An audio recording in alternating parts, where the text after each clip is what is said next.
There are 15 forgotten plants that can heal you, some of them almost the moment you use them, and I have grown every last one of them in the little walled garden I have kept for 40 years.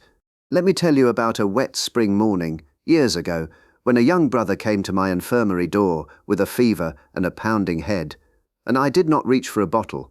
I walked out past the bell, out to the low ground by the wall where the water gathers, and I cut a handful of a creamy, almond-scented flower that most people would step over without a glance. And here is what I want you to hold on to until the very end of this video, friend, because it is the whole secret. The last plant on my list, number 1, is the one they reached into, pulled a single thread out of, and sold that thread back to you as a small white tablet. The flower was here first. The flower was gentler, and it is still standing out there in the wet ditch, doing softly what the tablet does roughly. Stay with me, and I will put it in your hands. For 100 years now you have been told that healing comes in a bottle from a factory with a long name you cannot pronounce, bought from behind a counter, and that everything growing wild and free outside your door is either a weed to be pulled or a danger to be feared. And I want to be honest with you, in the only honest moment I will spend on this, because I am a monk and I have no patience left for pretending. We did not lose these plants because they stopped working. They never stopped working. We lost them because we grew proud and hurried and a little ashamed of the old slow ways. We called them weeds and mowed them down. We decided our grandmothers were simple women who did not know any better, that a plant could not possibly do what a laboratory does.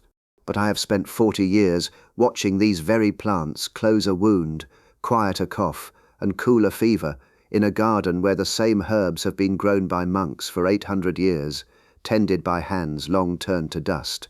I have knelt in these beds in the frost and in the heat, and I can tell you the plants keep no secrets from a man who watches them long enough. Your great-grandmother knew these by name and reached for them without thinking twice. That knowing was not superstition. It was medicine, tested by 10,000 ordinary winters, passed mouth to mouth down the years, and it was taken from you. My name is Brother Benedict, and for 40 years I have kept the infirmary and the physic garden of my monastery, reading the same herbals that monks have copied out by hand for 800 years. This is history and craft, not medical advice, for I am a monk and a gardener, not a physician. Now, before we go a step further, I must be truthful with you about one small thing. Only a very few of the people who sit with these videos are actually subscribed. If you love the old plants and the quiet wisdom our forebears grew in their gardens, even half as much as I do, then do consider subscribing. It costs you nothing, and you can change your mind whenever you please. It helps an old monk keep tending this little garden of ours. Right then, friend, let us begin, and let us count them down from 15 to number 1, where that meadow flower is waiting. Number 15. The 15th is a low, humble plant with a small purple spike that the bees adore. And the old people gave it a name that tells you everything you need to know. Heal all, or self-heal. It grows in lawns everywhere, mown down every summer, ignored by every soul who passes it. But make a strong tea of it, let it cool, and hold it in your mouth, and a burning canker sore, or a raw, sore throat will ease within hours. I have watched a novice who could barely swallow for the pain be right as rain by the evening bell.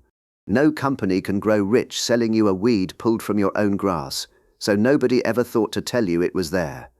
Your test this week, if a mouth ulcer plagues you, is to gargle a cool, strong cup of it and let the old flower do its quiet work. Number 14 is blue vervain, the old herb for the ones who are wound too tight. If your mind will not stop turning long after the candle is out, if worry sits on your chest like a stone, a bitter cup of vervain in the evening lets the nerves slowly unclench without knocking you flat and thick-headed the way the strong pills so often do. I have given it to many a restless soul in that infirmary, men who came to me hollow-eyed and left able to sleep. On a night when sleep simply will not come to you, drink a cup an hour before bed and let it loosen the knot. The 13th is yellow dock, a stubborn weed with a deep taproot that clings to the earth, the one the old herbalists called a blood cleanser. Now, it does not truly wash the blood, whatever they believed, but here is what it does do, in plain words. It wakes a sluggish, bound-up gut and helps the liver clear away what ought to be cleared, and time and again the skin brightens and clears as the insides come right. That is the old wisdom, seeing a true thing without the fancy name for it. A little tea of the root, taken small and never in excess, is all you need. In a heavy, bound, sluggish week, that small cup of root tea is your test. Now, before I go on, I owe you the one hard caution of this whole list, and it is the darkest turn in it. There was a root called sassafras that flavoured the old root beer and was trusted for fevers for hundreds of years. Then we learned that its oil, taken in any quantity, can harm the liver, and the American food authorities took it off the shelf in the 1960s. Remember that, friend. Natural does not mean harmless. The old knowing and the new testing are meant to work together, hand in hand, not against each other. Which is why, whatever you do not take sassafras internally. Number 12 is white horehound. Before there were cough drops in bright wrappers, there was horehound candy, sold in every corner shop right into the 1900s. It does not silence a cough the way the modern syrups do, and that is the point of it. It loosens the cough, so you bring the muck up and out where it belongs. A tea of it with a spoon of honey for a chesty cough is a remedy your great-grandfather would have known by heart. The 11th is mullein, that tall roadside torch with soft grey leaves like flannel, so soft the old folk once used them to line their shoes. They called it the lung's best friend, and rightly. It loosens a tight, heavy chest so that you can clear it at last, and the yellow flowers, steeped in a little warm oil, have soothed many an aching ear on many a long night. One thing, though, and mind it, always strain the tea through a clean cloth to catch the fine hairs on the leaf, for they can tickle the throat. A well-strained cup of mullein for a heavy chest is your test this week.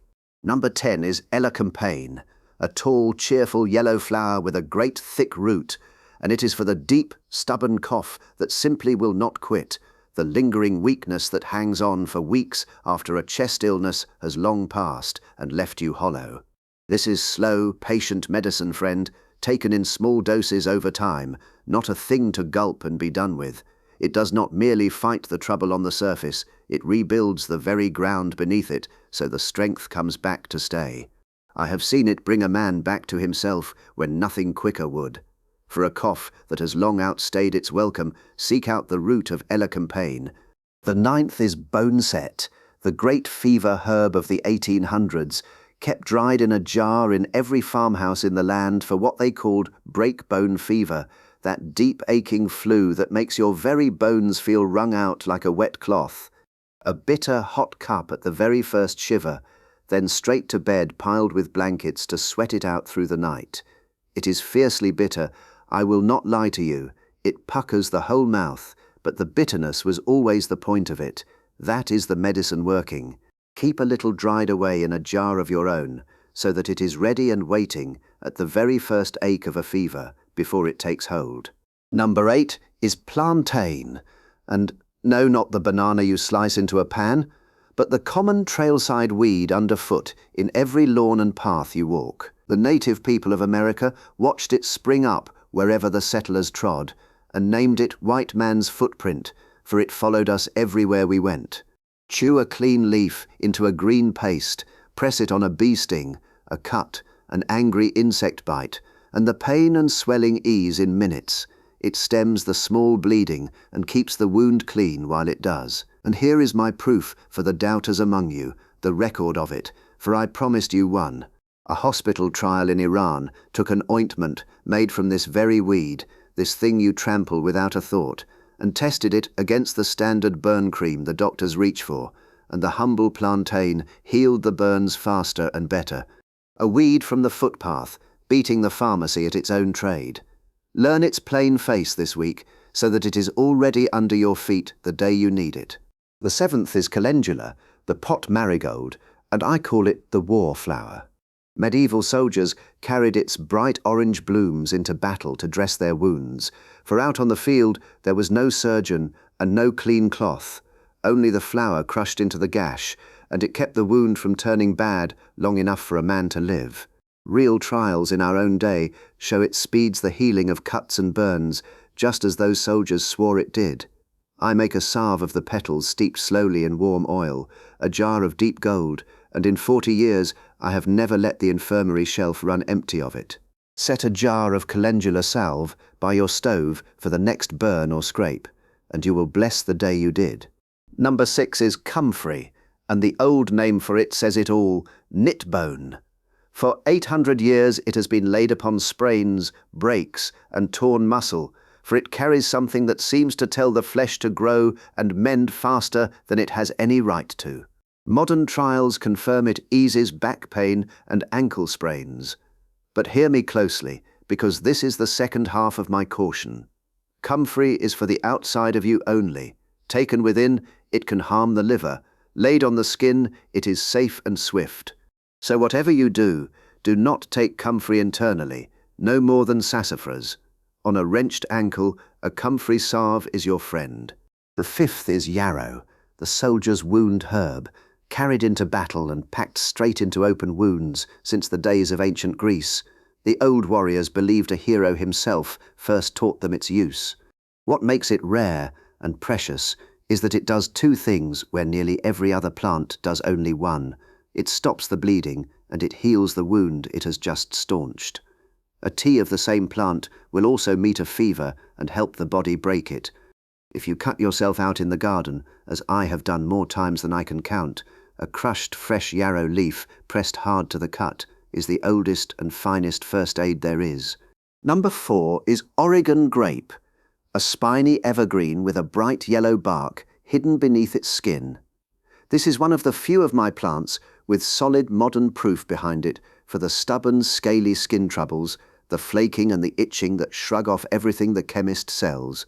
Used steadily as a salve over weeks, it truly helps where little else will. For a chronic skin complaint that will not yield, seek this one out. The 3rd is usney, which the old people called old man's beard, the pale hanging lichen you find draped on the trees where the air is clean. It is not even a plant, truly, and yet it is one of the great wound dressings of the wild. It fights the germs even the newest drugs are beginning to struggle against. Moistened and pressed onto a cut far from any help, it guards the wound from turning bad. Take only what has already fallen to the ground. Learn it so you know it on the trail. And that brings us to number 2, barberry, the thorny shrub with the bright yellow bark, carried in the old Persian, Indian and Chinese medicine chests for 2,000 years. That bitter yellow bark fights germs, calms a troubled and griping gut, and steadies both the sugar and the blood. And here is the part that should make you sit up. It works against the very germs the modern drugs are now losing their grip on. The ancient healers and the laboratory agree on this one exactly, down to the letter. For a griping, infected gut, a bitter cup of barberry bark tea is the old answer. Now, before I give you number 1, let me pull back and name the thing plainly, because you deserve to know who took these from you. You cannot own a ditchweed. You cannot put a fence around a flower and charge admission. So when the great push of factory-made pills came after the Second World War, there was simply no money in teaching you to grow your own healing. The factory sold you the tablet and let the meadow be forgotten. But hear me, friend, that was not some wicked plot. It was only money. A company cannot own a weed, so it had no reason on earth to remind you it heals you. Your forgetting is not on you. You were sold to, not made foolish, and the old way is not mine alone to vouch for. The American food authorities themselves proved they were watching real medicine in a real route when they pulled that sassafras from the shelf. And so we come to number 1, the flower I cut on that wet morning, the flower waiting for you all along. It is meadow sweet, the creamy almond-scented bloom of the low wet ground, and it is the plant the very first aspirin was drawn from, years before any chemist ever bottled it. Its name in the old books is even hidden inside the old name for that drug. It eases your pain, your fever and your swelling, just as the tablet does. But here is where the loop closes. The tablet can leave your stomach raw and bleeding. Meadow Sweet does the opposite. The whole flower carries its own soothing guard for the belly, right alongside the healing, so it calms the very stomach the tablet tears. We walked out into the meadow, found the healing there, pulled one lonely thread out of the whole flower, and made from it something harsher than the flower we started with. And all the while, meadowsweet is still standing in the wet ditch, doing gently what the tablet does roughly. For a headache or an achy, feverish day, a warm cup of meadowsweet tea is the oldest aspirin there is, and the kindest. So let us pull right back now and look at the whole sweep of it.